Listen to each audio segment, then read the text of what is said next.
impact you positively is often knowledge-based, and today is no different. Do you know that today, 25th of April 2020, is World Malaria Day? Tomorrow is World Intellectual Property Day, but today we'll be having some guests to talk about it. Finally, the word on everybody's lips at this time the world over is COVID-19, coronavirus. We know that the numbers increase, but what we focus on at this time is patients being discharged and the recovery rate.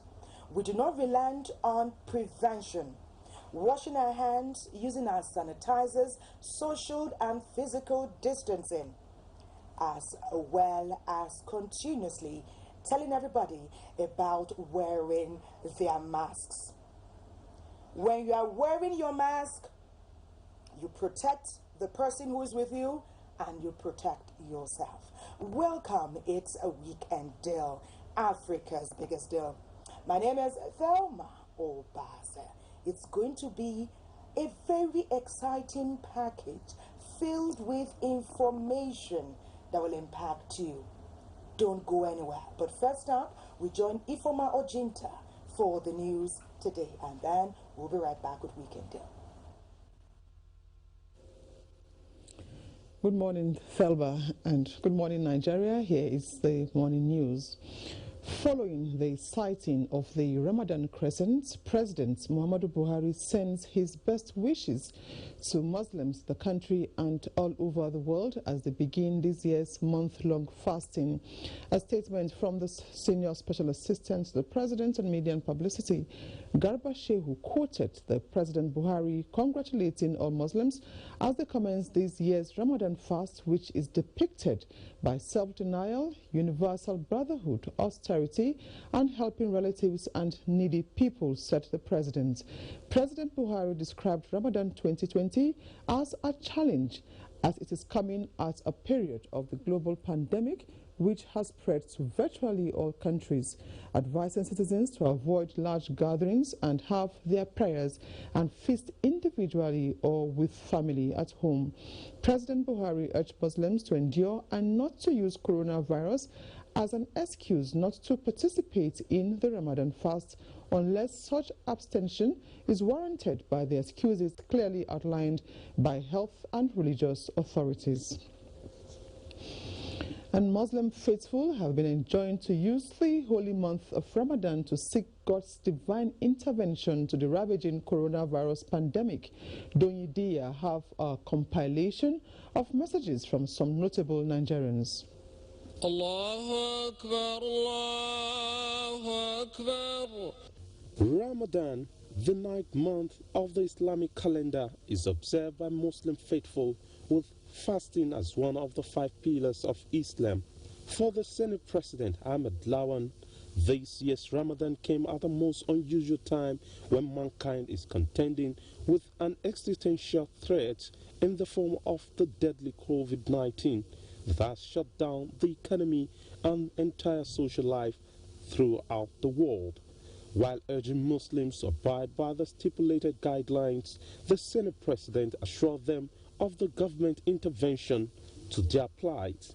The Speaker, House of Representative Femi Gbajabiamila, has also congratulated Muslims on the peaceful entry into the month of Ramadan, describing the period as a time of sober reflection and a time to get closer to the Supreme Creator. The Speaker encouraged them to be their brother's keeper, including non-Muslims among them, adding that Muslims should pray for peace, progress and unity of the country, as well as an end to the coronavirus pandemic. Similarly, the chairman North Central Governors Forum and Niger State Governor Abubakar Sani Bello encouraged Muslims to pray for peace and end to the coronavirus pandemic. Governor Sani Bello reminded them on the need to show empathy, piety, and given to the less privileged and most vulnerable without discrimination. The All Progressives Congress APC has also felicitated with Muslim Ummah on the sighting of the moon and commencement of the Ramadan fast. The APC says while government continue to scale up on the palliatives to support the various segments of the society. It is important for the people to pull themselves along during this period. In the same vein, the People's Democratic Party, PDP, has urged Nigerians to use the period of Ramadan to pray fervently for the nation, as well as instill acts of self-restraint as commanded by the teachings of the Holy Prophet Muhammad, peace be upon him. In Abuja, doing Dia NTA News. Meanwhile, preaching the message of the Quran, otherwise called tafsir, is one of the features that enhances the spiritual essence of the holy month of Ramadan. The realities of the moment occasioned by the coronavirus pandemic have made observance of this spiritual duty impossible. Jama Adamu files in this report on Ramadan without tafsir in Kaduna. This is Sultan Bello Mosque, Kaduna. This mosque for several decades served the spiritual purpose of millions of Muslims who converge physically at the mosque or stay tuned to their radio and television sets as humble audience with the messages of Allah from scholars through their explanation of the Holy Quran, popularly known as tafsir. This tradition that has been a spectacular feature of Ramadan for decades has, like many other established traditions, been halted this season by the imperative of social distancing necessitated by the coronavirus pandemic. Sheikh Ahiru Bauchi Mosque, also in Kaduna, shares similar destiny with the Sultan Bello Mosque in terms of delivery of spiritual guidance to worshippers through Ramadan Tafsir, a spiritual practice that must wait for another Ramadan season. This is a time of emergency. It is a special time which we really play the game according to the rules, and we should really be careful of these big congregations. We must practice this social distancing. We are going to utilize this month of Ramadan, especially in this situation, critical situation that we are witnessing. As the global Islamic community observes this year's Ramadan fast amidst uncommon restrictions that demand sacrifices, the common prayer on the tongues of the Muslims is never again for experience like this. In Kaduna, Jama Adamu, NTA News. And to other matters now, life insurance cover has been secured for 5,000 health workers who are in the front line of the fight against the COVID-19 pandemic. Chairman of the Presidential Task Force and Secretary to the Government of the Federation, Boss Mustafa, disclosed this at the daily media briefing in Abuja. Mitari Ikben reports. More than 40 Nigerian health workers have tested positive for coronavirus in the last 2 weeks, according to the Minister of Health. At this critical stage of Nigeria's fight against the pandemic, the Presidential Task Force says it cannot afford a depletion of frontline workers, hence the move for incentives and insurance cover. The premium in the sum of 112,500,000 has been fully paid by the Nigerian insurance industry in line with the principle of no premium, no cover. The Federal Ministry of Health and the health sector professional bodies have signed an MOU for various allowances and other incentives. Salute your courage and patriotism, but I urge you to protect yourselves as prescribed and use your personal protective equipment judiciously. President Buhari's appointment as champion of the fight against coronavirus by ECOWAS leaders was applauded as testament to Nigeria's leadership role. The implication of this assignment is that the PTF must now factor the West African sub-region into its plans and activities to support Mr. President in his new role. The federal government, through the Federal Ministry of Education, collaborating with the telecommunications sector and providers therein, have granted free access to all Nigerian students to the following e-learning portals: the schoolgate.ng and the mobileclassroom.com.ng apps.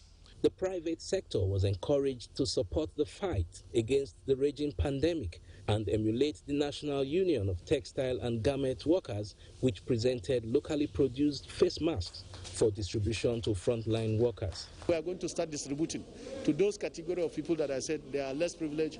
You can see the street sweepers. As early as 5:30, you see them sweeping the street for our own good, but yet they are not protected. The task force believes food security is critical to managing the coronavirus pandemic and appeal to farmers to begin preparation in earnest for the next planting season. In Abuja, Mitaire Ikben, NTA News. The National Judicial Council has set up a 10-man committee to work out urgent and practical measures by which the nation's courts will continue to function despite the lockdown occasioned by the coronavirus pandemic. This was one of the resolutions at the end of the council meeting held by video conferencing in Abuja and chaired by the Chief Justice of Nigeria, Justice Ibrahim Tanko Mohammed. Judicial correspondent Femi Okewo reports. The committee has as chairman Justice of the Supreme Court Olabode Rhodes-Vival.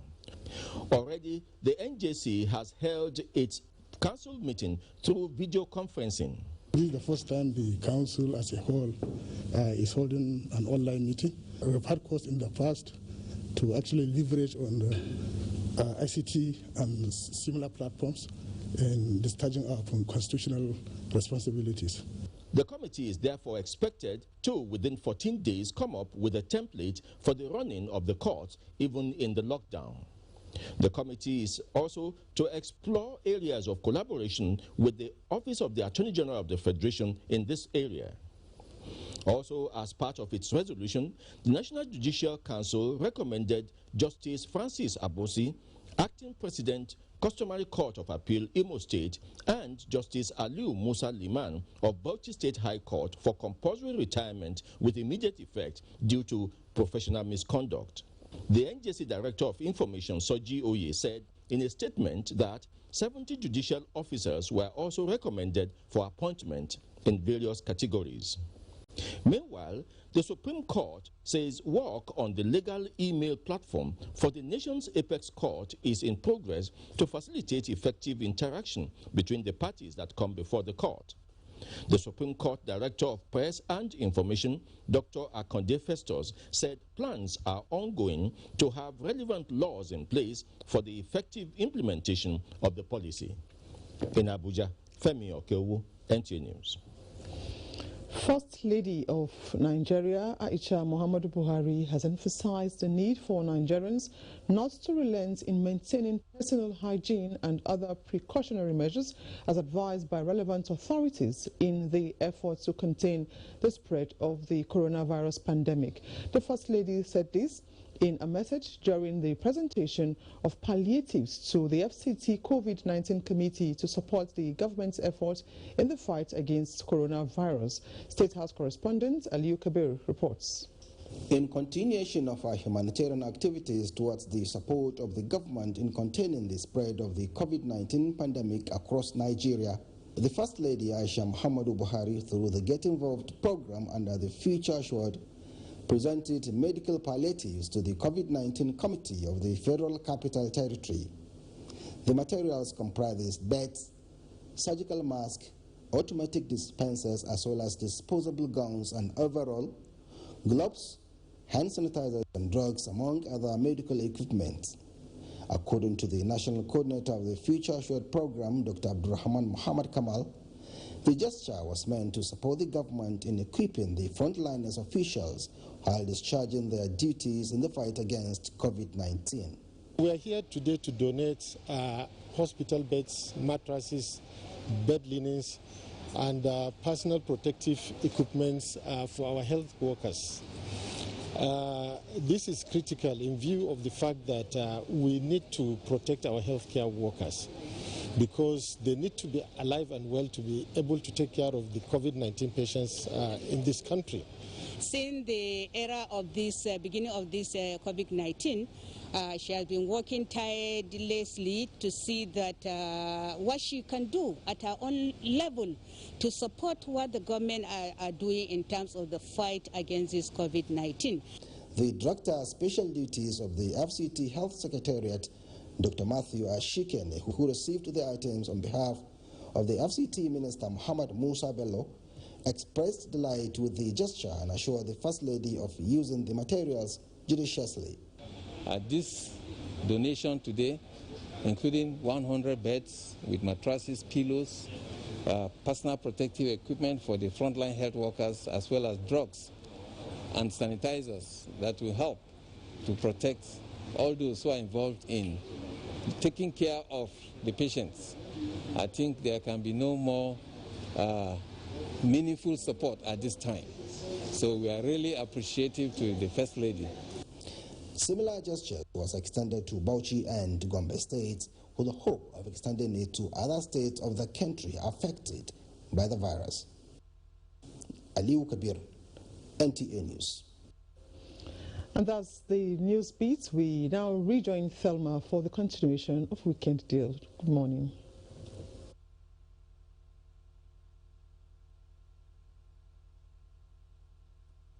You've done it visually. Let's do it through our dailies. Let's talk of the print today, and we're taking off with Saturday's Sun. Saturday's Sun, beside the masthead, NJC sacks Imo Customary Court of Appeal president over age falsification. Orders a refund of salaries earned from 2015 till date. Removes another judge in Bauchi for misconduct. Below the masthead, lockdown in shambles. How Nigerians in Lagos, Abuja, Anambra, Delta, Delhi defy stay-at-home order. There's more details of this on pages 4 and 5.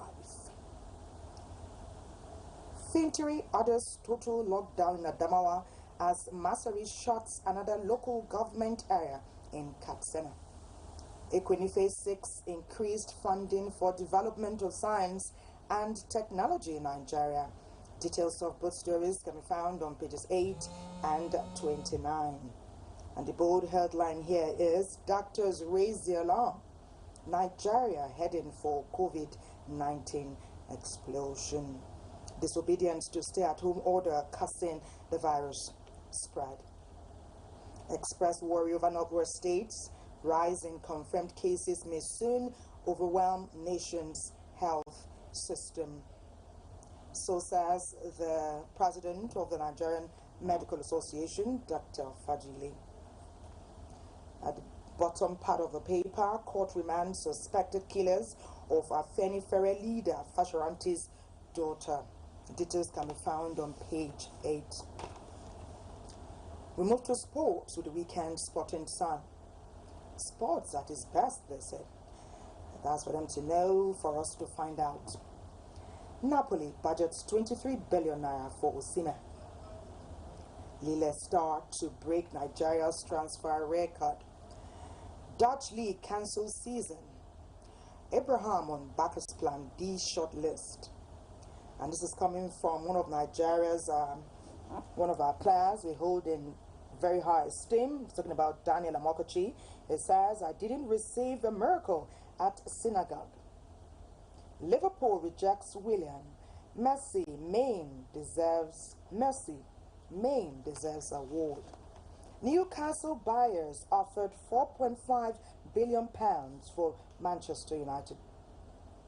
Coutinho undergoes ankle surgery. COVID-19, NFF gets 180 million FIFA grant. Details on page 2. Nigerian billionaire wants Barcelona deal. Eberechi Eze named in AFL Team of Season. Below that, also on page 2, Aguwu Swiss-born Nigerian goalie. Chelsea plots Aoba move. And below that, Joshua Fury fight will happen in 2021. On page 6, Mike Tyson's £890,000 mansion turns to church. And just above that, Paris Saint-Germain submits bid for Drogba. That's about all that we can bring for you. Talking about sports, you can get more details when you get a copy of the weekend dailies. This is Weekend Deal. And it's time for a break. There's lots more on the show. We urge you to stay with us.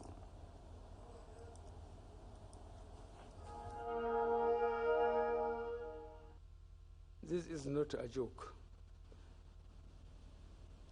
It is a matter of life and death. Mosques in Mecca and Medina have been closed.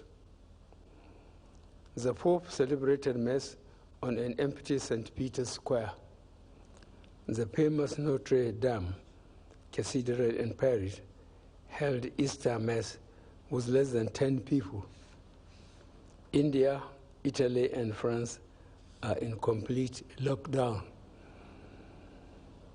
Other countries are in the process of following suit. We cannot be lax.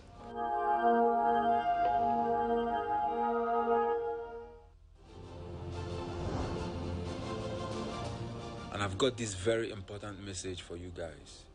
Stay at home. No. Stay safe. Noruma. This is the right thing to do at this time. And don't forget, remember to wash your hands. Sachasia kage samaya sama, sachasia isia kage ofuma.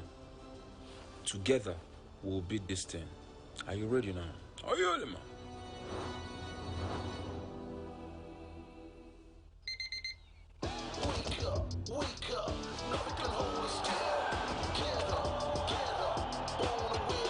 Breakfast your day, every day. Nestle, good food, good life.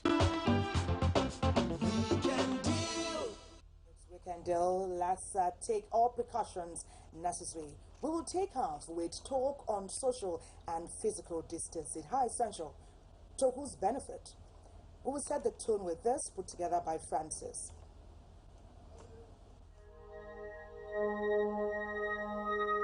As the coronavirus pandemic continues to spread every day, the need for citizens to adhere to all precautionary measures cannot be overemphasized. One of such measures is social distancing. Social distancing is consciously giving space. It depends on giving space from you and the next person. And it's very important because of the situation all over the world. And some people think that distancing yourself with the constant lockdown of the government, they think the government is doing that to their detriment. It's not. It is something that we all need to take seriously. Of course, it's new in our system. It's new all over the world. People hug, people kiss, people. Right now, if you hug somebody, it's no more social distancing. It is hard to ask people to suddenly change social norms and habits that are so instinctive. However, social distancing is one of the proven measures to limit the spread of coronavirus. Therefore, we must learn to change our behavior to save lives, especially for those who go out every morning for exercise. You can do exercise by yourself. You don't need crowd to do your exercise. You can walk down the stairs. Like I walk around my compound 7 times until I'm tired. That is an exercise. I don't need to call somebody come, because you don't know what that person is carrying. No, the coronavirus is not written in anybody's face. You can be healthy and then you are suffering from coronavirus, and then you are going out with crowd to do exercise. You are giving yourself a sentence, a lifetime sentence. It is important to explore how applicable the concept of social distancing is in a society with a seemingly unstructured system, as we still see people in groups, especially in public places like the banks and the markets, whenever they are allowed to operate. I don't go to market. I don't even send my words to market. I don't send anybody to market, because I know that it is terrible to go to market at this time, because market is called market. It's crampy. The person who is selling the vegetable could be having it, and everything is dropped in the vegetable. You carry it home. You have contacted something that your family You don't know where it comes from. You don't know if it's from the meat. You don't just know. So I still insist. It's just that we are not organized in our country. If we are properly organized, people will not go to market. No matter what you are, no matter how rich you are, food is supposed to be, they're supposed to be dropping it for you in the house. You just come out and see it, so you don't have to go to market. They need to close that market because we are in dangerous situation. Both federal and state governments have announced different stimulus packages to cushion the effects of the lockdown on the less vulnerable members of the society. However, in an attempt to meet these needs, the social distancing regulations must not be compromised. How do you social distance? Either you know where they are living, you tell them to be in the house, you carry the food and put at their doorstep. If you don't know anything, go to Google and Google it and see how people are doing it all over the world. You just wake up and you see food in your doorstep. That is the only way. If not, you just hear that people have died because of the way they are. Even use yourself that is even carrying the food to go and give them. You can contact, as you are giving them, you can contact the virus. Responsible food and cash distribution strategy with social distancing to assist lower income households in the COVID-19 era therefore becomes imperative. Carry chair, distance it, let everybody, because if not, if you don't do that, they will rush you, they will carry the food. You don't know what to do. So what you do is let everybody sit down in a seat. You can afford to rent seat of 1,000. That's my own technique. If I'm involved, rent the seat. How much is seat? Rent seats. Put the food there. Let the people sit down. And then either they sit down and then you carry the food. It depends on where you are going. While this is a challenge, we must do all we can to take responsibility and adhere to the call for social distancing. So, our focus on Weekend Deal today will be to explore the whole gamut of social distancing and how we can all help in enforcing it. That is a message that is being shared worldwide. The virus cannot move on its own. Human beings move the virus. So if you stay still, stay at home when necessary, except you're obliged to come out like you provide essential services. Stay at home. The virus will stop its movement. Then when you're out, maintain social and physical distancing. Perchance you are moved to motivate and inspire people with messages and products and services, perhaps food. We're being advised. Make sure it's orderly and don't let the outcome be more damage, okay? Get some seats available and ensure that the people who are coming to benefit from your largesse benefit at the end of the day. You're watching Weekend Deal. We're still talking about social distancing. We go to Lagos now. Some markets open, sometimes 3 times a week, sometimes every day for stipulated hours. How is social distancing being maintained? Is it possible? Wake of the coronavirus pandemic, popularly known as COVID-19, for which no known cure has been found or any vaccine approved because of its novel nature, which makes this strain of the virus very strange and new to scientific studies, several precautionary measures have been introduced and advocated to curb the rapid spread and transmission. Among these measures are the regular hand washing with soap under running water, use of alcohol-based hand sanitizers, sneezing or coughing into the elbow or disposable tissue, and more importantly, social distancing. Social and physical distance, according to my understanding, means giving the next person an arm's length. And we are enlightening our people that we have to give gap to each other because of the coronavirus. If you don't observe it, it's no good. Definitely we're going to have the problem. Public places such as food markets have remained operational in Lagos and other states despite the presidential lockdown because of their essential nature. A visit to some of these food markets in Lagos to check the level of observance of social distancing presents us with this.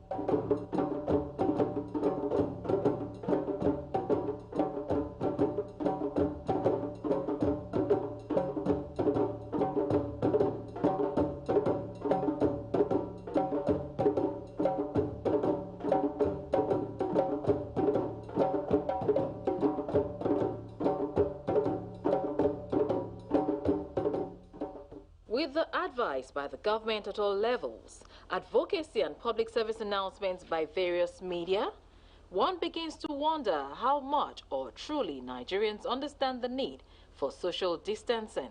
These people are not abiding by it. And that is why I'm also in the market today. We've gone, immediately I leave now, you will see them again. Because they say fruit market, they should open.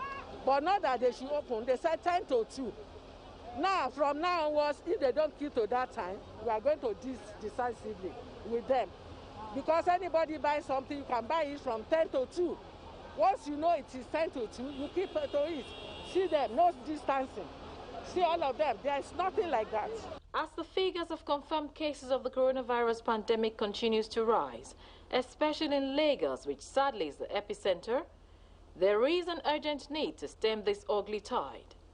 Social distancing is essential to our survival as a people and must be observed at every point in our lives. Stay safe to stay alive. Maintain social distancing. You need to be safe so you can be alive. And one essential way to ensure that that happens during this period is to maintain social and physical distancing. Thank you, Lola Diadenja Dele. That feature reached us from Lagos. We have the Honorable Minister for Health with us this morning on Weekend Deal, Dr. Osage Haniri. Thank you so much for making the time to come and chat with us today. Thank you for inviting me. There's so much happening. Today is World Malaria Day. We're also talking about COVID-19, social and physical distancing. But we'll take off with malaria. The word out is that the symptoms are the same. And today being that day where we're marking malaria, would we say that there needs to be more clarification about symptoms, about manageability for both? Yes, indeed. The symptoms are similar, not exactly the same. Malaria induces fever, just as COVID-19 does, and actually a series of other ailments. So the doctor has to do what they call differential diagnosis in order to zero in on exactly what the correct diagnosis is by taking in other symptoms and carrying out a physical examination when the need arises, and also doing laboratory tests so you can zero in and pinpoint what the problem is. Could the care for or the focus now on COVID-19 impede the necessary and requisite treatment that malaria patients may require? Unfortunately, yes, it will. We expect that it will, so we sent an advisory to all federal hospitals and institutions to be aware that they must continue with routine services. They must continue to look after all patients with the normal pattern of diseases that come up in the hospital and not assume everything is COVID-19. So that advisory has gone out. It's also important relationship to antenatal care, routine immunization and so on. So usual normal services should continue as much as possible and should not be disrupted by the COVID-19 episode. At the same time, they must maintain a good index of suspicion for COVID-19 and know that if you do not have the conviction that this is malaria, then think of COVID-19. So you have your mind wide open and be able to know the difference between one and the other as quickly as possible. Finally, as we round off on this talk about malaria, as we mark this day, is there any special message we're sending out to Nigerians? Well, what I urge Nigerians to do on World Malaria Day is to look after themselves, look after their family. If you have a fever, go immediately to a hospital or make a call to a call center. And if you can do a rapid diagnostic test, that will be done. And if it is malaria, you'll get a treatment for it. But if you're not better or if you have additional symptoms, know that you need to seek more help and get a test done that will help to pinpoint the diagnosis. Thank you. We're going to be talking further with the Honorable Minister for Health, but we'll take a break now. We'll be back. Don't go anywhere. And remember that our program is interactive, so we expect to get your message so that we can share your thoughts and your ideas with our special guests. Don't go anywhere. Bye. Healthcare workers of Africa's most populous country are working overtime to meet the health needs of its 173 million people. As the coronavirus case numbers rise in the country, the efforts of healthcare workers on the front lines are bolstered by the federal and state ministries of health and the Nigeria Center for Disease Control, all working in tandem to contain the pandemic while keeping its frontline workers safe and secure. Even with the increasing numbers and awareness, healthcare workers remain at risk.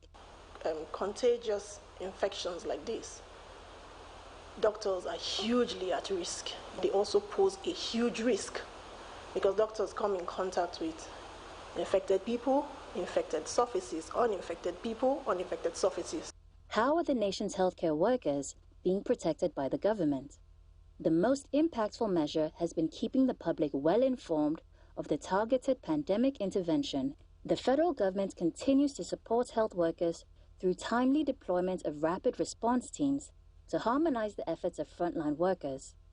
Also in place is a case management team to provide specialized training to healthcare workers to attend to patients in isolation and treatment centers. As healthcare workers around the nation continue to implement detailed measures to combat the pandemic, such as door-to-door checks on residents of different communities, the government is ensuring that the dedication of all health officers is duly appreciated. Through these challenging times, the federal government is undoubtedly working hard to protect its frontline responders and provide encouraging incentives to sustain them in the nation's fight against the coronavirus. Many thanks for that, Kachi. You know that many refer to our healthcare professionals as the heroes and heroines of the day, but we say all those who are providing essential services at this critical time are indeed the true heroes of great countries, just like Nigeria is. Before the break, we're talking with the Honorable Minister for Health, Dr. Osage Hanire, and we'll continue our discussion now. We're talking about healthcare professionals. They are working assiduously at this time, and oftentimes most of them come in contact with patients that have COVID-19. After they have talked to these patients, provided treatment and Medicare, do they just go right back home, or what happens? Those who are on the front line, we call them frontline health workers, they are very special to us, the most valuable assets in the entire health system. Because it's taken a long time to train them. They have received very good training and they answer to their calling very well. So we protect them, and we are always unhappy if anyone gets sick and has to go into isolation. That means one more person out of the line of duty. So we generally will let them go on quarantine for 14 days after each shift, so that at the end of 14 days we find that they are safe enough for their families and can go back to their loved ones without risk of infection. Yes, routinely we do that. Those who have been exposed in the course of work will go on quarantine. Is it working? It's working very well. It's working very well so far. We have a center where they do their shift change and get this service in their own interest and the interest of their families. Okay. We know that COVID-19, because it came upon us at a time where we would say it was least expected. So there are special facilities that have some kind of equipment that can cater for those patients. But we hear of cases where hospitals receive patients and sometimes they are not adequately prepared. How does this come about? What should be the proper structure to receive patients with COVID-19? Well, the standard process is what you call triaging. When you see a patient, you first of all carry out the analysis of what problem he has come with or she has come with, and during that period you decide whether this is something that you can handle or something that you need further tests for.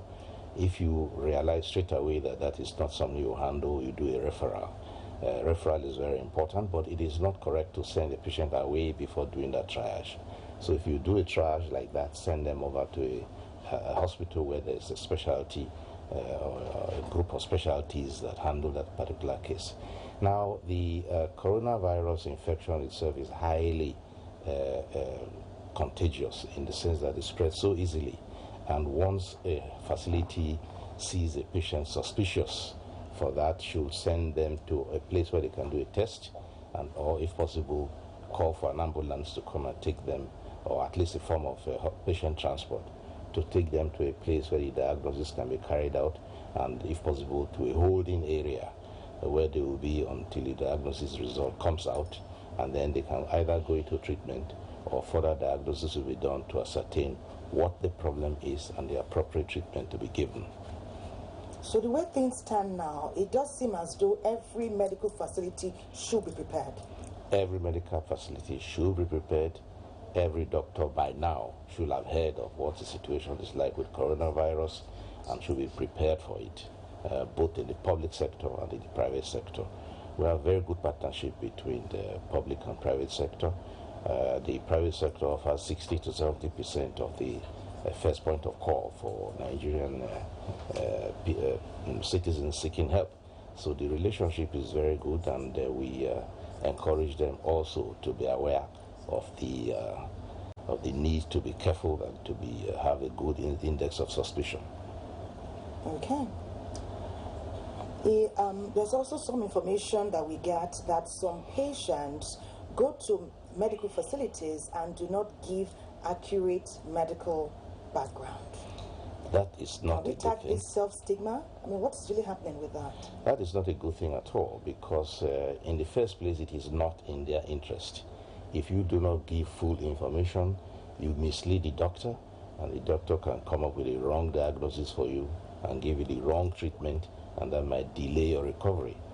On the other hand, it can also be risky for the health workers, because you also mislead them into thinking not to do what they should have done for their own protection. So both ways it's not wise at all to mislead the doctor. The point of going for a consultation is to have a one-on-one, private, personal conversation with your healthcare provider, to be open and honest, and to know that whatever you say is kept in absolute confidentiality.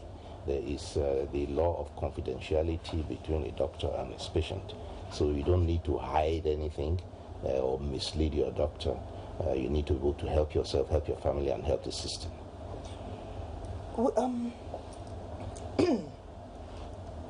There has been a recent explosion in COVID-19 patients.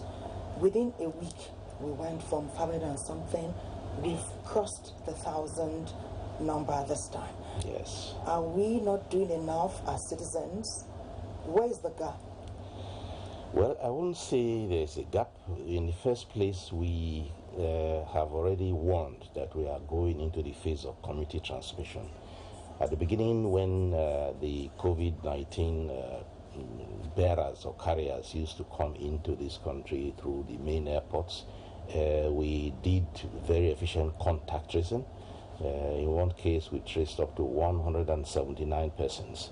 Those are those who have been in touch or in any kind of contact with the index patient, to test them, put them in isolation, and ensure that they were not carrying, they had not acquired the disease. In that particular case, we found 2 of those who had acquired it, and they were treated, and within 14 days or 21 days, they were good to go.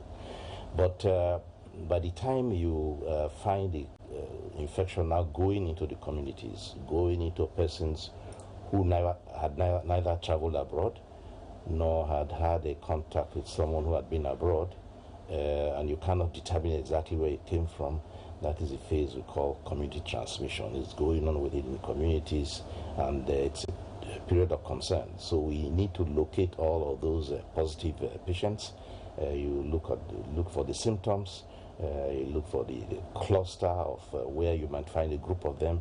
If, for example, you found 2 or 3 in a particular area, you might need to check the whole cluster in that neighborhood to track them down. And then there's also the fact that we have more laboratories, and there's more testing going on, there's more efficiency in collecting samples, and the turnaround time is improving. So we are not surprised that we are finding higher figures.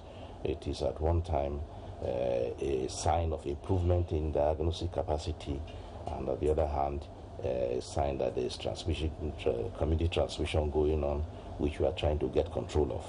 If we can get control of it, to be the better for all of us. It shouldn't expand beyond what we are seeing now. There are some parts of Nigeria where information is reaching us about increased numbers, perhaps because lifestyles are different, people interact are different. Are you going to devote special attention in terms of equipment and Medicare to those areas? Oh yes, those are the areas we call hotspots. If you have a hotspot, you go after it, because that is where you can have an exponential increase in number of cases. You can even have an explosion. So you find there's efforts go in there. A rapid response team goes in, is sent by NCDC to help in organizing the identification of the cases, the testing, and the isolation of those cases. So those hotspots are particularly interesting and also very vital in the fight. Lagos has been a hotspot for a long time, just as has FCT, and we're also looking at Kano. Kano is doing a very good job.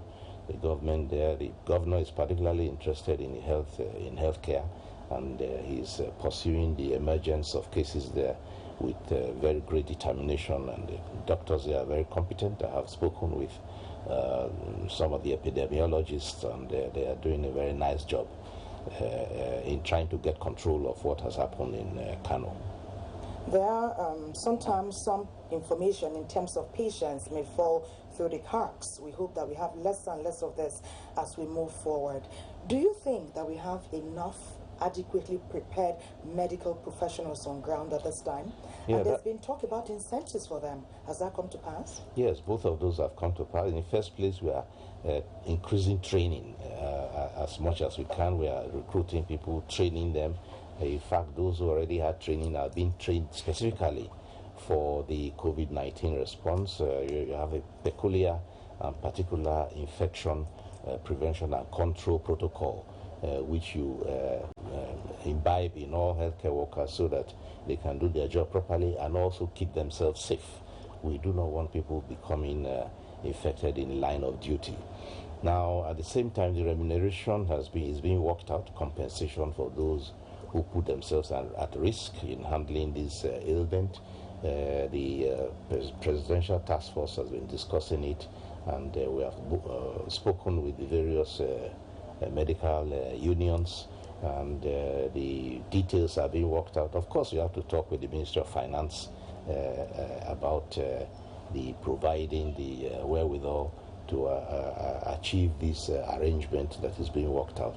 And once it is worked out, I'm sure the health workers will be happy with it, and the confidence they need to know that they can work well for their country, and the patriotism that goes with it will be restored. Are you getting some information from countries that have handled this and seem to be succeeding? Are we getting some expert advice from them?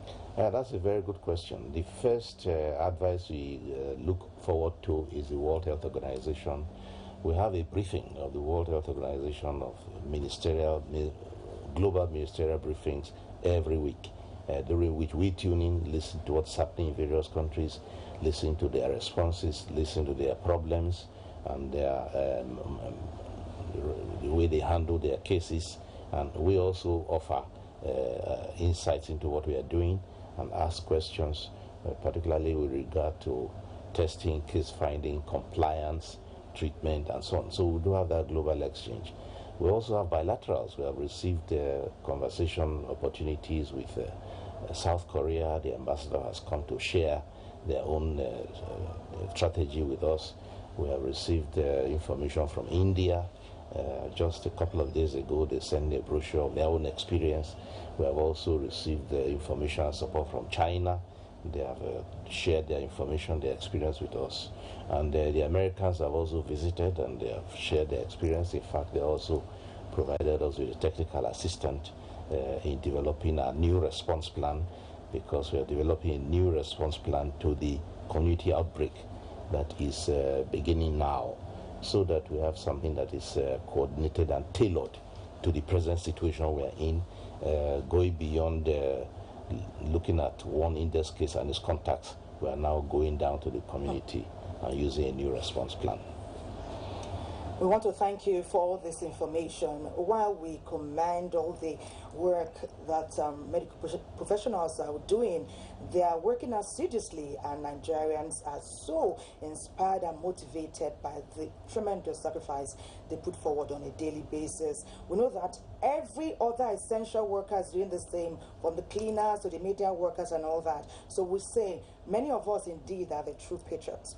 We would like you to use this medium as a round of this interview to perhaps talk about more philanthropy. Many of the messages I'm getting here from Nigerians is like they're still talking about the lockdown. They stay at home, that they want to come out because they want to work and they want to earn.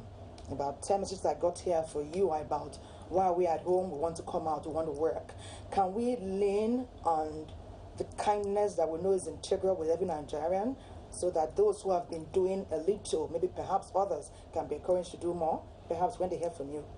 Yes, that is good. We encourage all those who can give, all those who can support their communities to do that. But it's here like walking a thin line between what you need to do and the side effects it can cause. The virus is transported by people, and if a person has an infection and perhaps doesn't know it, and he goes about his normal duty of transaction, talking to Mr. A, Mr. B, without knowing it, can pass it to them. And if you decide that you want to have a business deal in another state and you travel over there, you go in a bus and you are positive, all the other persons in the bus are negative, by the time you get to a destination, the likelihood or the possibility is that half of the bus is positive. And that's the reason why we fear for this kind of travel. And by the time you get to your destination, all the people you interact with, they are known as your contacts, and all these contacts are at risk of having taken this infection from you. And the most dangerous part of it, of course, is that some people will have that virus and they don't have a symptom. Some will have just mild symptoms, others will have just a little fever or a little cough, and they get away with it. But someone else who has pre-existing conditions like diabetes, hypertension, who might acquire this virus from a person with little symptoms, can fall very ill, can lose his life. And so the majority of the cases who have lost their lives had underlying illnesses and probably acquired this virus from someone who probably had no symptoms at all. So this is a risk, and that's why we are discouraging all travel. That's why we're saying stay at home. And the closer you are to someone, because this is a virus that is spread through droplets and through aerosoling. If you cough, for example, or sneeze, you spew out a whole lot of droplets, invisible droplets, which someone else can pick up within a certain distance of about 6 feet, and that person can become infected. So the stay at home is a requirement to reduce the risk of transmission. But it has a side effect that for people who live from day to day, who live from hand to mouth, people who do not have enough of savings, then it becomes a problem after a few days of staying home. And how do you get along without being able to go and get some money to feed yourself? How do you go for food? On the other hand, if you go out for food, you are going to risk catching and coming back to your house with that infection, which will keep you locked up for 14 days minimum. So it's walking that thin line that is very difficult for government to walk, but looking after the citizens from 2 points of view. Don't let them get sick. On the other hand, let them go and be able to do their daily jobs and get some income. So that is the line that, and the most difficult decision that has to be taken, of course, by the president with all the advice that we get. And it's not an easy decision to take, but the decision is in the interest of all of us and the interest of the citizens and of the country. Thank you very much, Honorable Minister for Health, Dr. Sagi Ehanire, for coming to enlighten us this morning further. The battle is ours to fight and win, and together we stand a greater chance of surmounting these troubles. Thank you. You're watching Weekend Deal. We'll take a break now, and when we come back, we'll bring you more features on social and physical distancing. Now, believe this corrupting. You know, if you touch black man, if you like, gather the whole Niger, come together, make a cough. Nothing. Which one you want? Give me V&D. I better get small pieces. How much you want to give her? Give me 200. Take your change now. You know what your change is? My people, this coronavirus, na serious matter. May una wash your hands regularly. Come use alcohol-based hand sanitizer. If you no see water, wash your hand. Oh, make una sit down for house. You see this virus, so it no get leg. Now we dey waka kurukere. No waka around, make the virus for die. No forget, say the betterment of our people. Now for your handy day. This message is from the Akinfade Foundation in partnership with the National Orientation Agency with support from MacArthur Foundation. يا أيها الذين آمنوا كتب عليكم الصيام كما كتب على الذين من قبلكم لعلكم تتقون. The glorious month of Ramadan is here again, and we at Al Habibiyah Islamic Society once again call on all faithful to observe the physical and social distancing directive of the government to curb the spread of COVID-19. Always wash your hands with soap and water, use hand sanitizers and face masks when necessary, and stay at home. Observe your obligatory salat, tarawih, tahajjud, du'as, and askars with your families from the comfort of your home. Stay at home, stay safe, stop the spread of COVID-19. This message is from Al Habibiyah Islamic Society, from Allah to you, alight. I just don't understand this coronavirus thing. Is it real? See, coronavirus, known as COVID-19, it's a global problem and has killed thousands of people in China, Italy, Spain, UK, US, and other countries around the world. Okay. Now, why are they saying that we should stay home? Because if you go outside and get in contact with someone who is infected, you become infected and then come back home, affect your family. That's how it happens in other countries. Now, please, help me explain what this social distance is all about. See, as we are now, the virus travels through the air and by touch. We must maintain 6-foot distance at all times. Oh, so it's not by washing my hands with soap and water or hand sanitizer that is only important? Washing of our hands regularly is very important. But we must come together and fight this virus like we did Ebola. It is our responsibility to each other.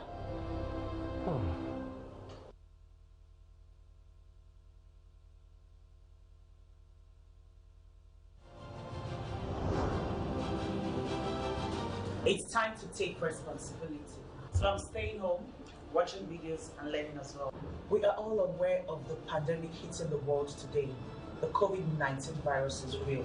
A big thank you to all our health workers, doctors, nurses, everybody fighting this pandemic in their own way. Please stay home, save lives. Prevention is better than cure. Stay responsible.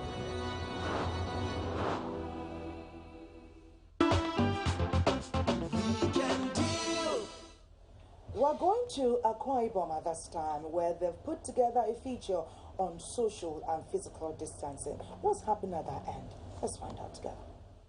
Of every rainy season is considered a blessing to all farmers, as it is usually characterized by a beehive of farming activities, particularly in the rural areas where agricultural activities reside. This year, however, has not been an exception, even with the current global pandemic, COVID-19, which has slowed down economic and other forms of human activities. Interestingly, farmers in Akwa Ibom State have taken advantage of the total lockdown order by the state government to cultivate different crops. Me, I plant water leaf, I plant sand leaf, I plant curry, so and green. I plant sand leaf, curry leaf, water leaf, vegetable. Similarly, people in other walks of life have also utilized the current lockdown as a result of the coronavirus to engage in farming activities.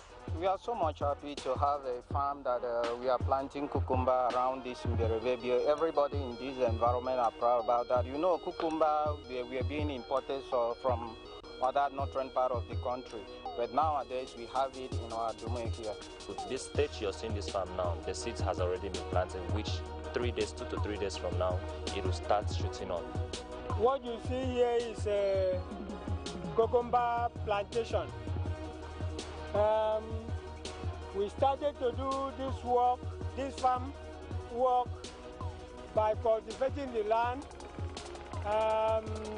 tilling the land, and planting of the cucumbers. For UM Ibanga, the mechanical engineer turned cucumber farmer, the current situation has provided opportunity for him to actualize his dreams of cultivating and making cucumber meet the demands of everyone within and outside the states. I'm into farming. I'm meeting me in my cucumber farm. The motivating factor, according to him, is as a result of his passion for agriculture and his desire to promote food sufficiency, availability, sustainability, and economic prosperity, which are the key objectives inherent in the policy of agricultural prosperity of the current administration. Though farmers complain of trekking far to their farms as a result of the restriction order, they are optimistic that they will enjoy bountiful harvest given their commitment to what they are currently doing. This time around, this knockdown, because this is the season for planting, and if we stay in the house without planting this April, next season is not good for planting again. Because of long distance from Birebe down to Urodoma to come and plant, we don't see a road to pass to come and plant. That's why I come today as it's free day from now, maybe from now till 1 o'clock.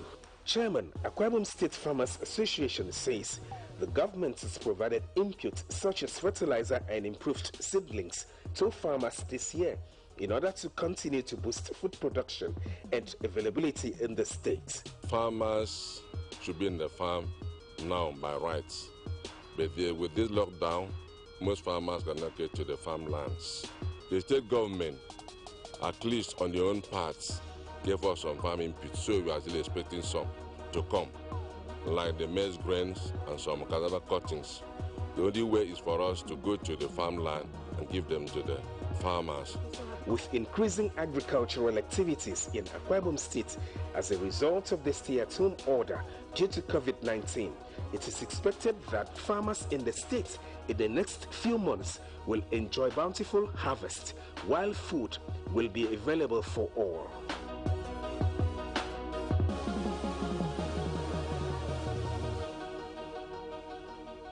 Thanks to NTA2 for that feature on farming during the stay-at-home order. We are asked to stay home, and then farmers, this is the period when they would have been farming and perhaps looking forward to harvesting of their crops. This is the new normal that we encounter, especially as tomorrow is World Intellectual Property Day. Kachi put something together for us. We'll start off with that, and then we'll talk with our guests who are already here with us. World Intellectual Property Day is observed annually on the 26th of April. Established by the World Intellectual Property Organization, the global event is meant to raise awareness of how patents, copyright, trademarks, and designs impact on daily life, and to celebrate creativity and contribution made by creators and innovators to the development of societies around the globe. So what is intellectual property, and how does this affect you? Intellectual property refers to the creations of the mind, such as inventions, literary and artistic works, designs, symbols, names and images used in commerce. The relevance of this is not lost on a society celebrated for its entrepreneurs and enterprising citizens. And it is important to respect and protect intellectual property belonging to you and others, to foster an environment in which creativity and innovation can flourish. This year, the World Intellectual Property Organization is conducting a virtual campaign themed Innovate for a Green Future. The World Intellectual Property Organization believes that innovation and the rights that support it are at the heart of efforts to create a green future, because the choices we make today will shape our tomorrow.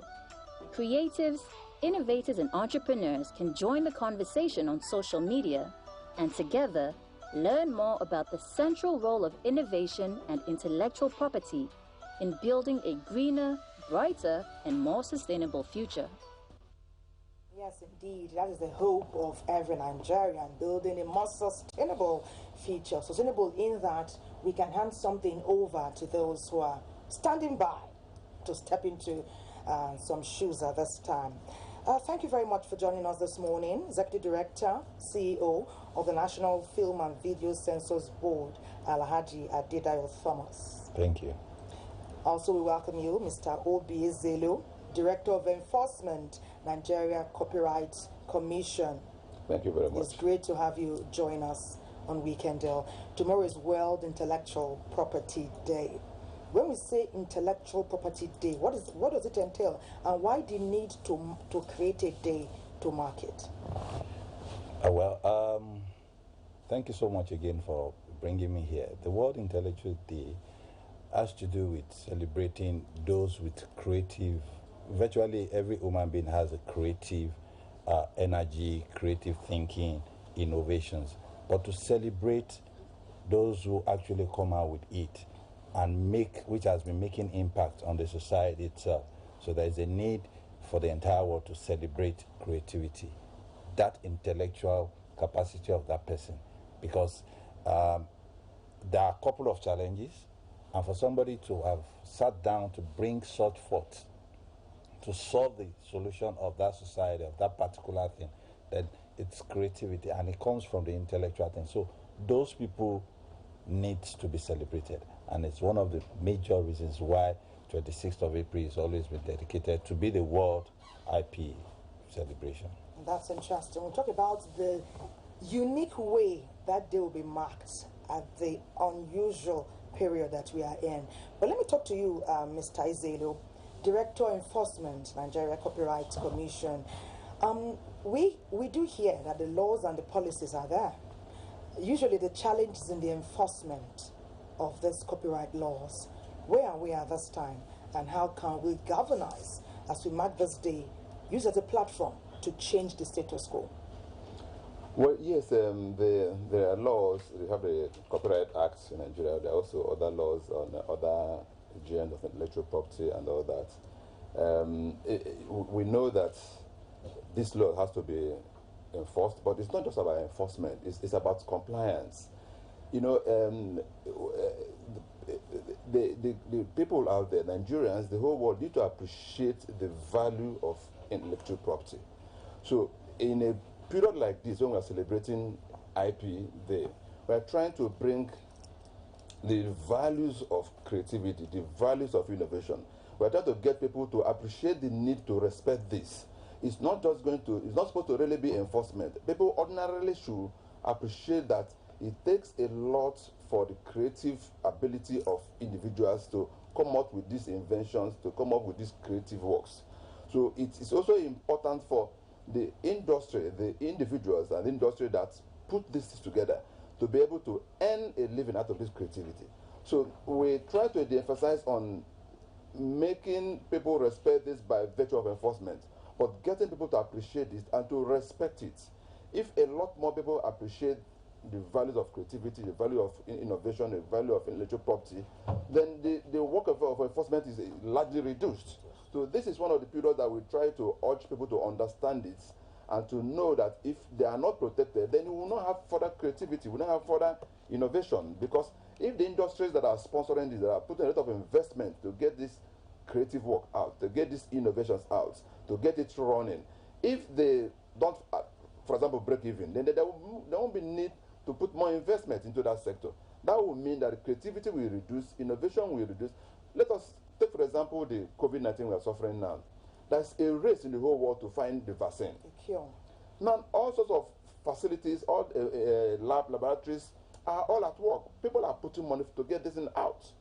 Now, if somebody does get it out, and after spending millions and millions of dollars, and he doesn't earn, at least earn that money back, why will he invest more money if another thing like this happens?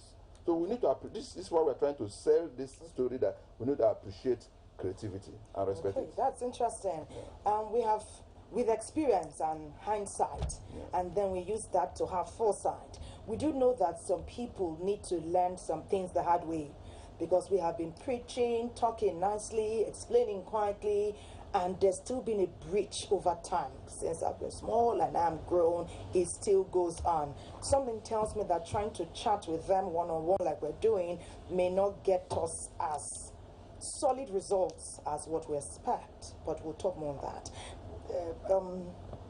Alhaji Adedayo, tell us, there's a lot of talents out there. So many people think they need large resources to get their work out or to be noticed or to get a platform. How are you using the census board to give them a platform and a voice to showcase what they have? Everywhere we go in the world, here are Nigerians so talented, Nigerians are so creative, but there are many people, lots of talents are out there not being harnessed. Where's the vehicle? You have a vehicle that can be utilized. How is it being utilized? Well, in the first place, when you look at looking for resources, looking for money or whatsoever to be able to do what you want to do, it's a different ball game entirely. That does not create wealth. What creates wealth is the idea. Okay. When you come out with such idea, which is solid, which of course part of what we're discussing, which is creativity, that is when the government can now look into it. And one of the ways the government look into it is giving us a sound policy, which of course is presently owned by the present administration.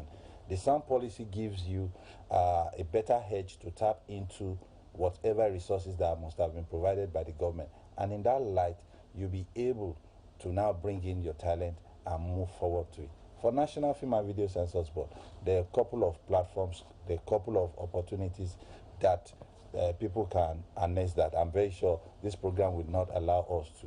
But being a regulatory agency, when we get into that, look at the talent being wasted. We channel those talents into departments that will be a spring up for such talent. Those are the kind of things that we do in trying to make sure that creativity and innovation is sustained, and especially within the present periods that we have, which is COVID-19, of course.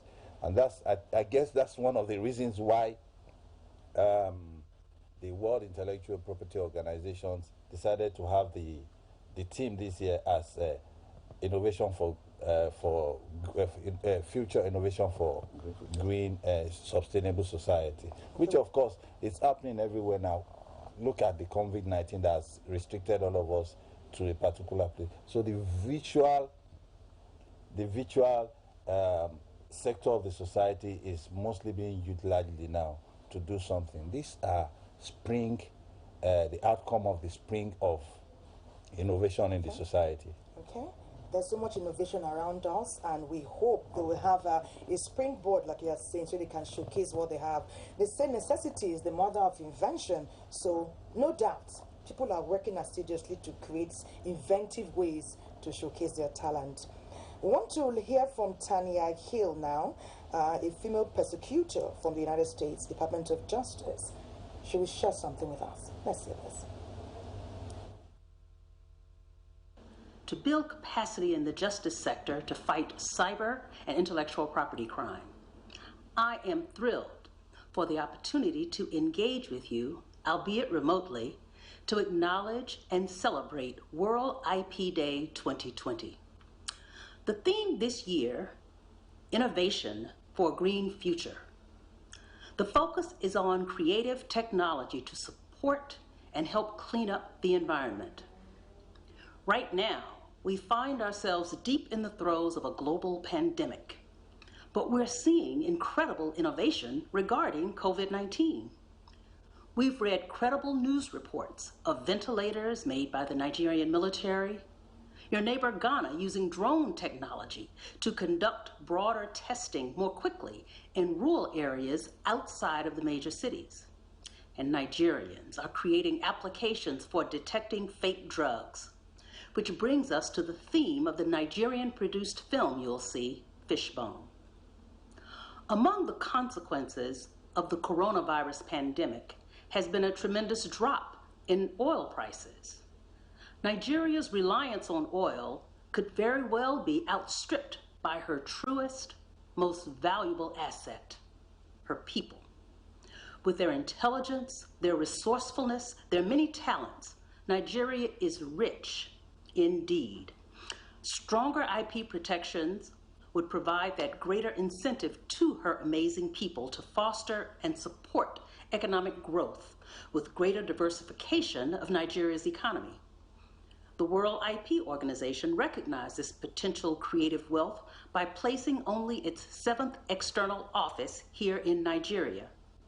So we acknowledge and celebrate World IP Day, encouraging green innovations while also navigating a global pandemic. Recognize that in these times, counterfeit medicines can be an even greater temptation for criminal organizations. Be cautious of unsolicited healthcare fraud schemes and claims of guaranteed cures. Keep an eye out for alerts about fake cures. Take care of yourself. Be safe. And at the same time, let's recognize and protect all the creative juices that are needed for a greener future as we celebrate World IP Day 2020. Thank you very much, Tanya Hill. That was quite a powerful message, and I'm sure it resonated with every Nigerian who was listening. We're talking with Executive Director, CEO, National Film and Video Censors Board, Adedayo Thomas, as well as Mr. Obi Ezelu, Director of Enforcement, Nigeria Copyright Commission.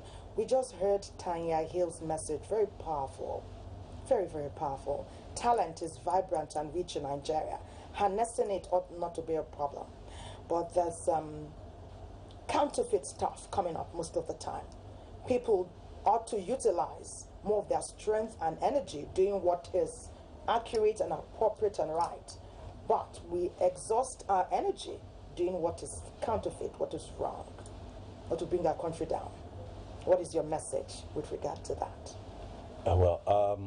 So far so good. In every society, there will always be an element of those who feel, it is wrong for them to do the right thing.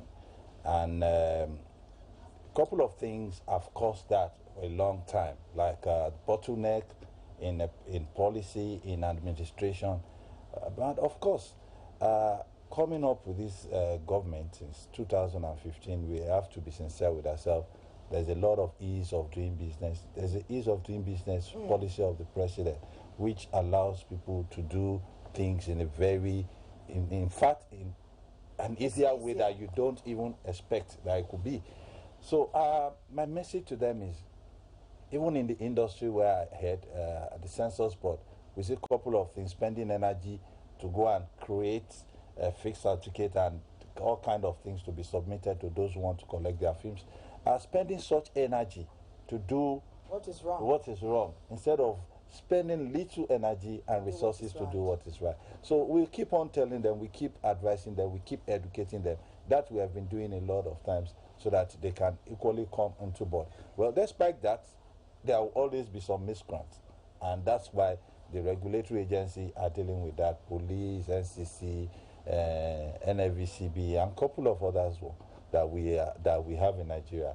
So we only advise people to do the right thing in terms of creativity, in terms of genuinity, and of course, if you're going to watch the Fishbone, which is coming after. Tell us a bit about Fishbone, just a minute. But your final word. Well, as we mark this day tomorrow. Yes, as we mark this day, I also want to remind Nigerians that the Copyright Commission has zero tolerance to copyright infringement. We have redesigned our operational modalities in doing enforcement. We are really taking it at a very high level. You may have noticed that since late last year, we started doing a lot of operation with the Department of State Services. We did a major operation in where we locked down the Ariara market for a while and took out a lot of pirated works. We've done another operation where we took down some broadcasting stations that were illegally transmitting signals. We have done, deepened our collaboration with customs. Between late last year to early this year, we tracked and seized 3 containers. And a lot of other things are coming up. The online infringement, we are designing a robust approach to that. We'll soon begin to see what we're going to do on the online infringement. I just want to let Nigerians know I want the pirates to stay clear because the Commission is coming big time against pirates. Okay, thank you about that. I would like us to get a visual interpretation of the Fishbone. When we come back, you tell us a bit about what went into it and who it's meant to have the most impact on. Fishbone. Let's see this.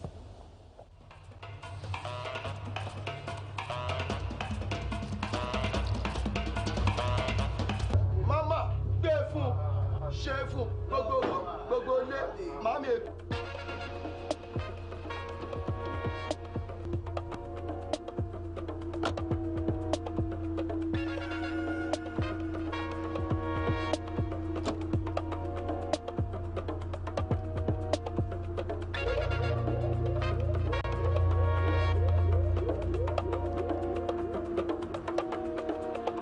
Oga, well done. I beg, I won't buy cough syrup for small children. This is for 400 naira. 400 naira. What's happen? That'll be 250. Not only 250, not 200. Okay, 300 naira I get to 300 naira give me for house. What I bring money? Take. Shebi madam don't warn you say make you only dey buy drug for island pharmacy. I don't say island people that things they cost. This drug for buying for island 3,000 naira. How much you buying for you? 300 naira. Grace. Take. Waiting. Take you. Waiting with this. Take your share. Grace. My grandbaby, where is my grandbaby? Put her to sleep for what reason? Oh, it's so good to see you, darling. Oh, hey, boo-boo. Oh, come here. But look at me, how's she doing? She's been coughing in the plane, and it got worse when we arrived. Eh? What, Kirori? Oh, why didn't you tell me? Oh, calm down. I gave her cough syrup. She's better now. Oh, wait. What's wrong with her? When last did you give her medication? I was sick. Well, she's due for another one, Linda. It's okay. You should have given her another one in me. Wait.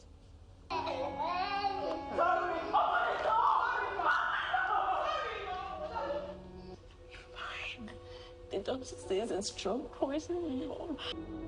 Mama T, that codeine way schoolboy bring now NAFDAC season. Want to say no to pure. I foresee at least make we no use them for children cough medicine. So you want me to waste money? No, Mama. But you know now, say that children medicine they move market. Last, the begin go sleep, they allow him mama rest.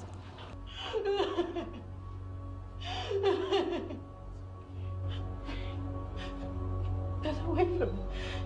Get away from me! You murderer! Get away!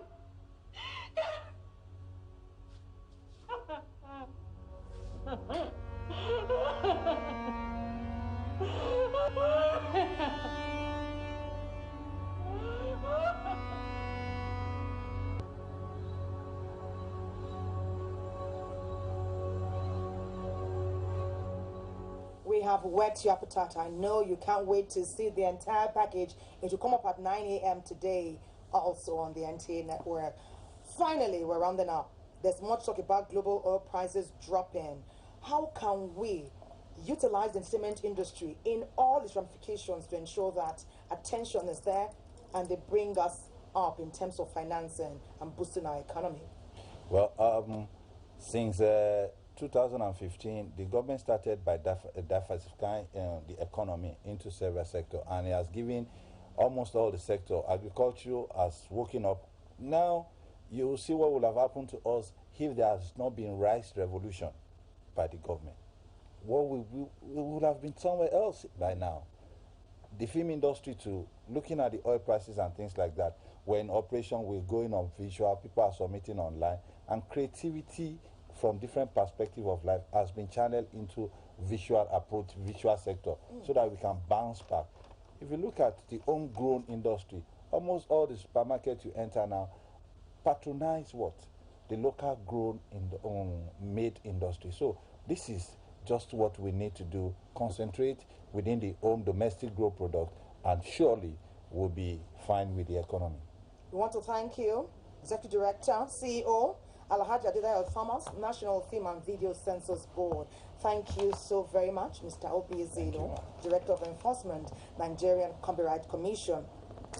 More collabos, I'm sure, are in the works. We say well done and thank you for coming on Weekend Deal. Weekend Deal takes a break at this time. We urge you to stay with us. We'll be right back. In this time of despair, our country, Nigeria, needs us now more than ever. We stand a chance to save our great country, Nigeria. A chance to rise up from this pandemic stronger and better. What will be the gain if we do not learn from other countries and observe the lockdown to stop the further spread of the virus? If we loosen our guards and allow this virus to doom our very existence, then what have we gained? This is the call to every Nigerian to unite as one and stop the spread of this deadly virus. Stay at home and stay safe. Remember, the virus doesn't move unless we move. This message is brought to you by the Nigerian Television Authority, NTA, Africa's largest television network. Nigerians, coronavirus is dangerous. It can kill. When you see this sign, high fever, cough, shortness of breath, drowsiness, pneumonia, don't panic, don't hide, don't embark in self-medication. Promptly visit the nearest medical facility. Report all cases to the nearest hospital. Prevention is key. Avoid contact with infected persons. Avoid crowded areas as much as possible. Wash your hands regularly. Use hand sanitizers. Your life is precious. Stay alive. Live long, live right. This message is sponsored by the Federal Ministry of Information and Culture and the Nigerian Film Corporation. Nigerian Film Corporation, powering possibility. As a strong immune system increases the chances of victims surviving COVID-19, a corruption-free society creates opportunities for citizens to thrive and prosper. Build your immunity. Stop corruption now.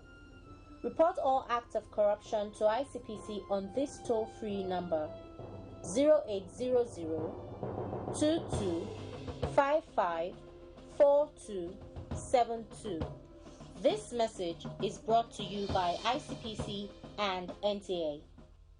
Over the past few seasons, Airtel Touching Lives has helped to empower and uplift thousands of Nigerians, and this season was no different. People are really suffering. I still have a hope. I know that God doesn't leave things halfway. Thank you to all our viewers for inviting us into your homes and sharing in our journey as we continue to change lives.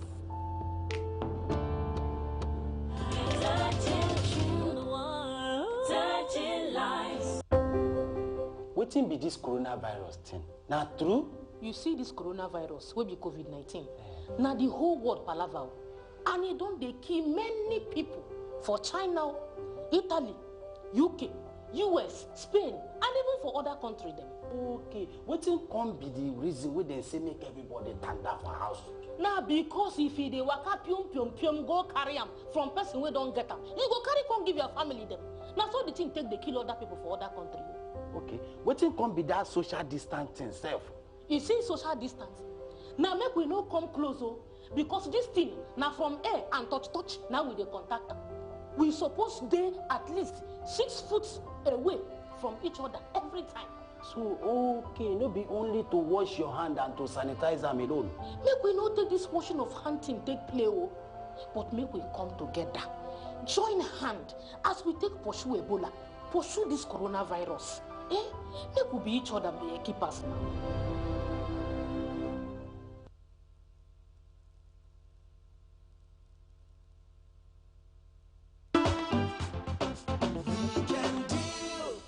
Thank you for keeping our company on Weekend Deal. There's been an order from the federal government that except you're providing essential services, you should stay home. Many refer to it as a lockdown order. When you breach or break the law, there are consequences. Let's talk about the mobile courts with Randy. Well, I'm under the Area 1 bridge here in Abuja. COVID-19, coronavirus, is gradually getting closer to you and me. And because of that, the cases in Nigeria are rising. Because of that, there's a lockdown in Abuja and some states of the Federation. But going around the Federal Capital Territory, you will see that some people are breaking the lockdown rules.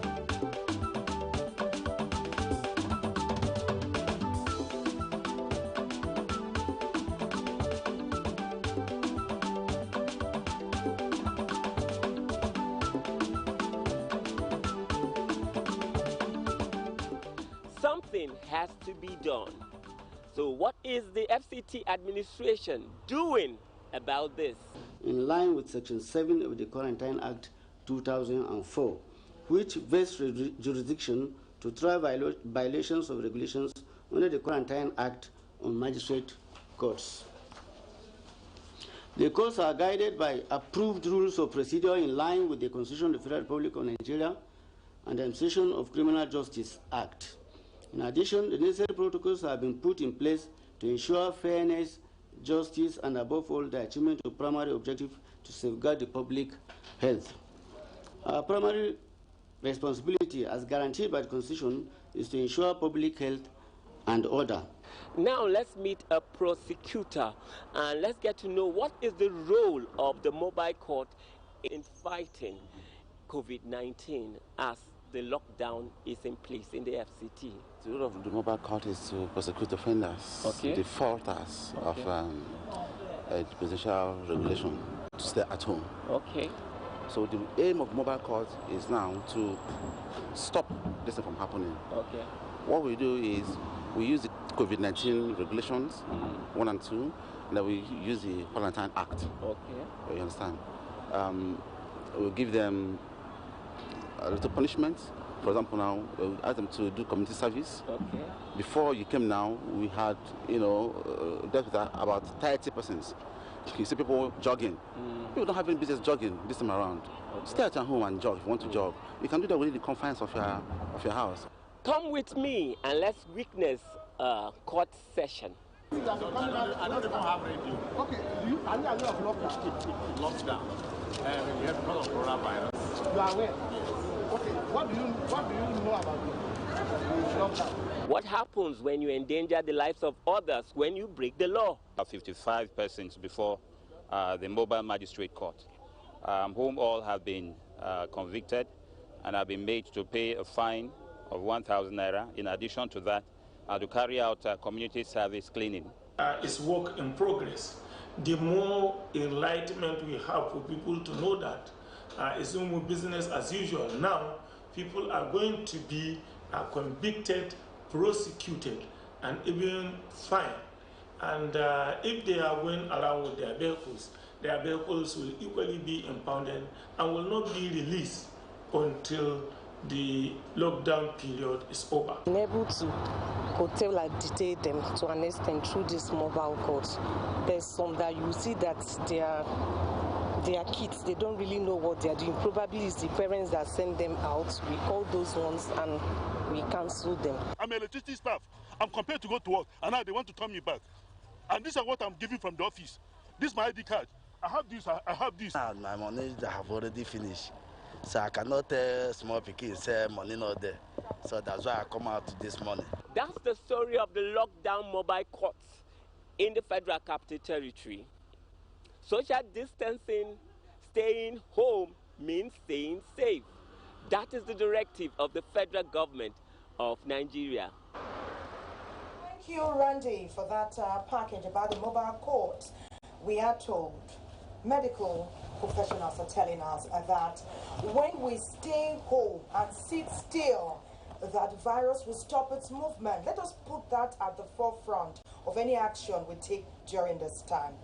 It's great to have your company, especially at this time that we talk to someone, a medical professional, who will enlighten us more about social and physical distancing. Dr. Teresa Ikaite Wachuku is an epidemiologist as well as being a member of the Emergency Operations Center for COVID-19 here in the FCT. She has gained tremendous experience, especially with Lassa fever, and we know she's bringing that to bear at this time. It's great of you to make time to join us. Thank you very much. I'm glad to be here. How are you utilizing past experiences with health challenges and platforming it on this COVID-19 front? Thank you. Our past experience in the FCT, like you mentioned, we've been dealing with several outbreaks: meningitis, Lassa fever, yellow fever, and the public health department in the FCT has actually been at the forefront of that response. And so, supported by NCDC, thankfully, last year we established an emergency operations center where we gained the skills of how to respond to outbreaks in a structured and in a deliberate, in an organized manner. So before that emergency operations center was established by NCDC, we kind of responded, I would say, a little haphazardly. But now with the support, with the training, we now know what to do, how to set up pillars, how to set up the structure, what we call incident management structure, and then how to respond in a very deliberate and structured manner. So that has been tremendous. And of course, we've utilized that in Lassa fever. This year, I have been the incident manager for Lassa fever response in the FCT. And we were actually in the middle of Lassa fever when COVID-19 came in. Yes, unwelcome, absolutely. And unexpected. So from January this year, it has been every single day, Monday to Sunday, morning till night for the public health department. What strategies are you exploiting? Because this is novel in Right. terms of the practices we're bringing to bear to manage it. They're saying stay home, Right. social distancing, Right. wash your hands, Right. use sanitizers, but more importantly, stay home. How are you utilizing your experience in the FCT at this time? So that's the new element that has come in, the whole idea of stay home, because in Lassa fever, we didn't hear so much of this. Even in Ebola, we didn't hear so much of stay home. What we heard was, okay, social distance. We actually did a bit of it, just we didn't give it that name. Don't shake hands. Churches stopped shaking hands and hugging and all of that. People, that distance was maintained. A lot of hand washing. So this whole concept kind of crystallized in a more formal way with the COVID-19. And that is pretty because the virus is known to spread from droplets. So if I'm sitting very close to you and I'm speaking, a lot of things, I'm dropping stuff, and as you're speaking, you're dropping. So if we're close to each other, the tendency for me to inhale, I'm breathing in and out at all times, to inhale what comes from you and you inhale what comes from me is very high. And so knowing that the spread of the virus is different from how blood-borne viruses like Lassa, Ebola spread, I guess this strategy became even more important. So stay apart from people, like you called it, physical distancing, maintaining that space so that we can see how we can break that human-to-human transmission and someone else doesn't get what another person has. When you go out, do you wear your masks? Do you wear a mask? Absolutely. How do you interact with people? You talked about contact tracing. Right. How is that working out? So contact tracing basically means following a thread through somebody who is positive. So if I found out that Mr. A is positive, the contact tracing team, we have a whole operation going out there. You might want to talk to someone in contact tracing. It's very interesting. So these people, is their responsibility to line list. Where have you been? Where did you go? Which flight were you on? How many people were on that flight? Get the manifest. In the beginning, it was very intense because, then we had a lot of people coming in. So contact tracing means tracing the contacts really wherever they are.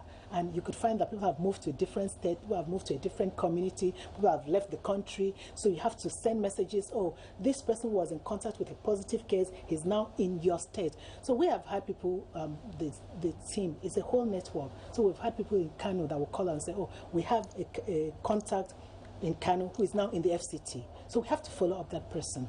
And we also say, oh, we have contacts in FCT who are now in Nasarawa and in Niger State. We have to follow up or allow those teams to take over the responsibilities of following up. So that is going very well. We're doing a lot.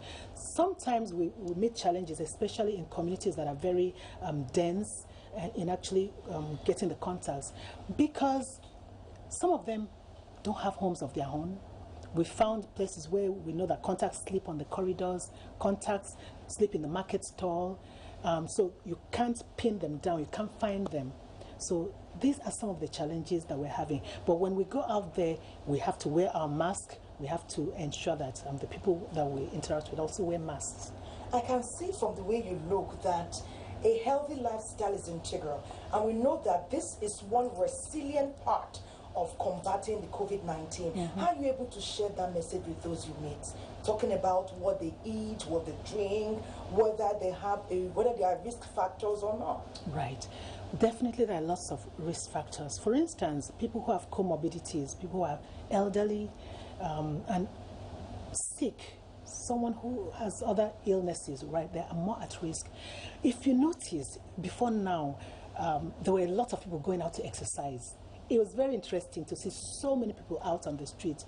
The unfortunate thing is that people seem to be exercising in clusters and in groups, which it's basically what we're trying to avoid, isn't it?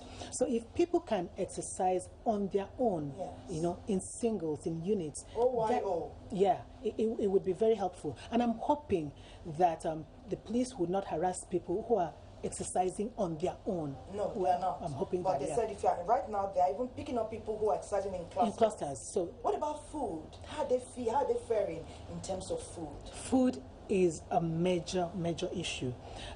We have lines in the emergency operation centers, and when you open that line every day, you see hundreds of numbers, text messages asking for food, people sending account numbers, people saying, I have 3 children, I have 5 children, I don't have food in my house. And it's really heartbreaking when you have to shut that line off and you have to say, I can't help you. It's heartbreaking at the very least, if you know what that means. But who are you able to help at this time? How far-reaching has the emergency relief been?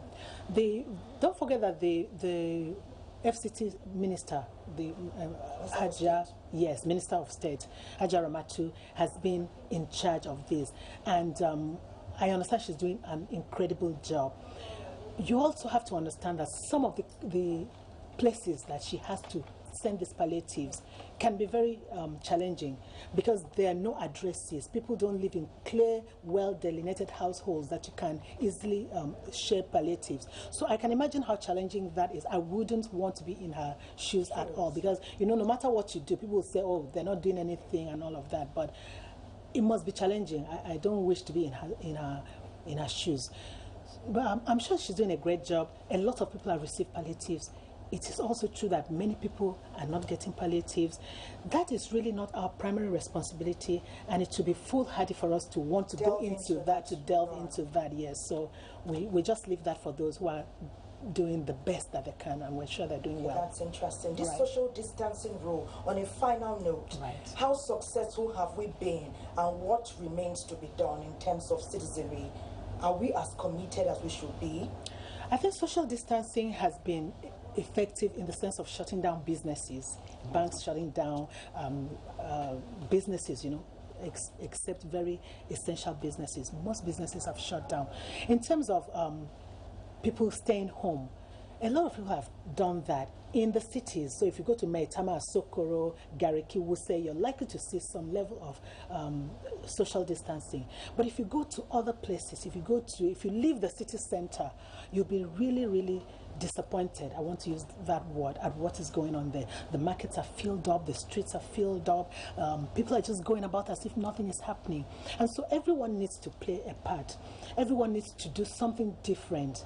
So I really don't know what we can do in those places, but what we can advocate is wear a mask.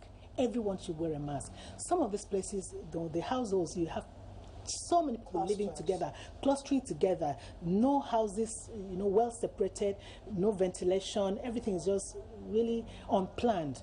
So going forward, we need to plan our cities better. We need to develop the satellite towns better so that when things like this happen, people can really be able to say, I can stay home and I can social distance. This chat is so interesting. I want you to go on and on and on and on while the show goes on. Absolutely. We want to thank Dr. Teresa Ikaite Wachuku. She's an epidemiologist and a member of the Emergency Operations Center for COVID-19 Operation Response in the FCT. Thank you so much. Thank you for having me. I'm inspired by your agility, your excitement, and your enthusiasm to keep pushing. I love what I do. I wish you every success. Thank you so much. I wish you every success. Thank you. You are watching Weekend Deal. It's time to make a trip to Enugu, where there's much talk about buying and selling and still being able to maintain social distancing. As the world came into reality With the coronavirus disease outbreak called COVID-19, World Health Organization came up with certain rules that must be observed to reduce the risk of one catching the disease. One of them being social distancing. This rule explains that because one can easily contact coronavirus through respiratory droplets from infected people who are either coughing, sneezing, or talking, it therefore becomes necessary to stand 6 feet apart from each other, especially in gatherings or crowded places, to minimize close contact and thereby reduce the risk of contacting the virus. Since the outbreak of the coronavirus disease in Nigeria, many states have put in place measures to ensure safety of their citizens. In Enugu State, for instance, the largest market, called Ogbete Main Market, was completely shut down alongside other markets that are not dealing on essential commodities. But local markets that serve the daily needs of the people are allowed to operate so that people can have access to essential commodities. Yeah, actually, after the first day of this lockdown, we got an information from the government through our executives. They rang the bell that government has given order, because initially or normally this market starts from 5, 6 a.m., 7 a.m., but there was an instruction that nobody is supposed to open his or her business from 5 a.m. in the morning, 6 a.m. in the morning till 5 p.m. Knowing that social distancing is very important within this period of coronavirus outbreak, as stipulated by World Health Organization, we visited some markets in Enugu State to find out if this is being observed by traders as they engage in buying and selling. Even though we're going to the market to buy the thing, we see two in the seats. Any motor that stops that he said that he will not carry two. Me, myself, and my sellers, our dealers of plantain people, plantain dealer or banana dealer, we're not staying three. We sit two people. Like you can see our seat here. We have to, that this seat now, we stay two. And I will take another one out, keep there, but the customer will still stay. So we shift ourselves because of the corona.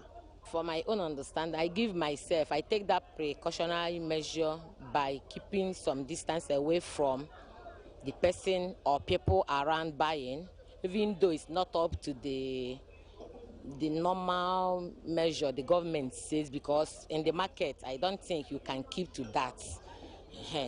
So I try to avoid touching people, standing face to face with other people, other buyers in the market and the sellers.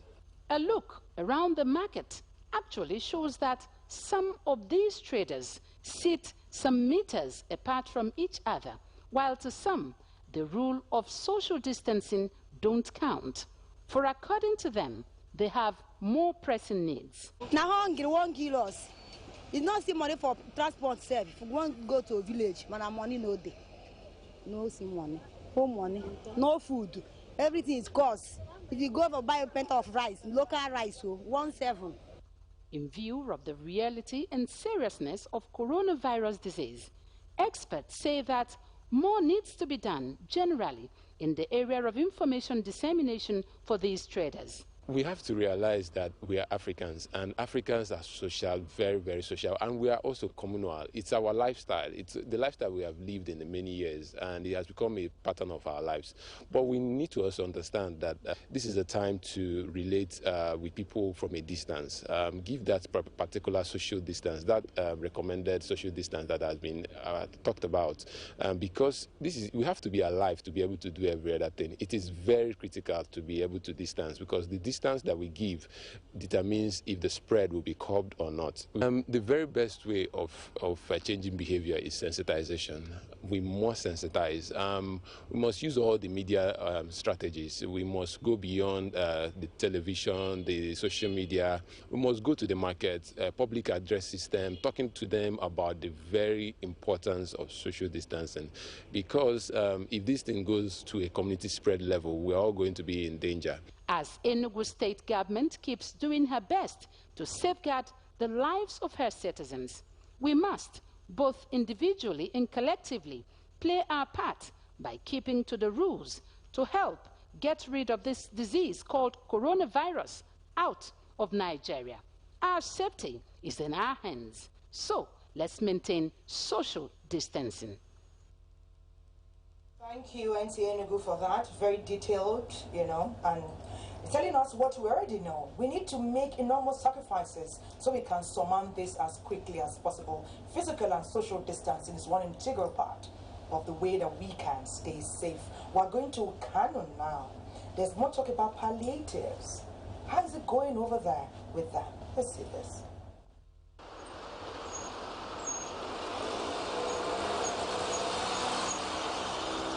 All major roads and streets are deserted. Supermarkets, local shops are also closed. The city of Kano is in a silent mood. This is in compliance with the state government directives of stay-at-home order, with the view to contain the further spread of coronavirus in the state. Total lockdown is one of the steps taken to curb the menace of coronavirus in the state, in addition to the advice of regular hand washing and maintenance of social distance among people. But at the same time, the measure has its own repercussion on the livelihood of the common man in the society, as people were prevented from going out to attend their usual businesses in order to earn a living.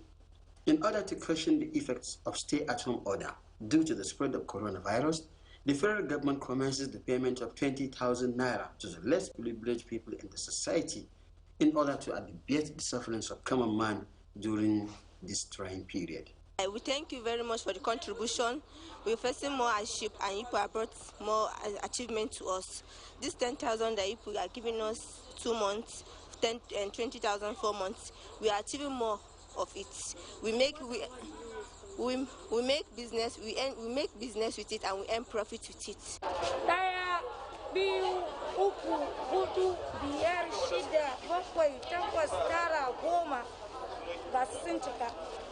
The exercise, which runs in some local government areas of Kano State, was equally supervised by some non-governmental organizations in order to ensure that the target beneficiaries have gotten the palliative measure. However, in sharing the palliative package, physical and social distance, as well as wearing of face mask, were also up among the government officials working on the project and the team beneficiaries of the gesture. As soon as we have received the directive that payment will soon commence, we start mobilizing our beneficiaries on personal hygiene, social distancing, and other issues concerning their health, more especially on washing of hands thoroughly with water and soap.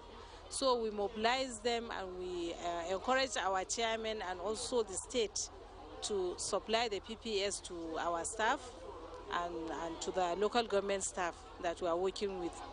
And as you have seen now, they are practicing the social distancing while receiving payment. Before entering the pay point, they have to wash their hands and sanitize their hands. Then they receive their stipends and went home.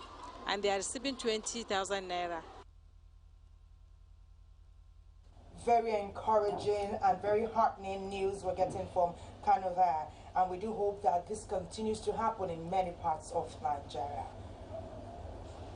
You great Nigerians who are called upon at this time to make enormous sacrifices. We can do this because we're doing it together. Stay home except you are providing essential services. Wash your hands as often as you talk. Carry your sanitizer everywhere you go with you. Maintain social and physical distancing. Use your mask. Make a mask available for every member of your family. Once you open your door, wear your mask. You're coming back in, wash your hands, use your sanitizer. For this journey, for us to surmount it and wrap it up quickly, we need to be doing it together. We can't do it half-heartedly. It has to be with our whole being, and that way we can succeed, we can surmount, and of course it will be business as usual. It's been fantastic having your company on Weekend Deal today, and I know that together we'll continue to spread the message of staying safe and prevention of this COVID-19. We'll do it again tomorrow. But before we go, we must remind you that at 9 a.m. today on the NTA network, all NTA channels are tuned to watch Fishbone. It will be on air, the full movie for you to enjoy and for you to learn from. We are here that the focal point is on fake drugs. My name is Thelma Obaza. Thank you for your time. Have a great day and make sure you stay safe.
I am Elizabeth Abad. I am here to talk about facts.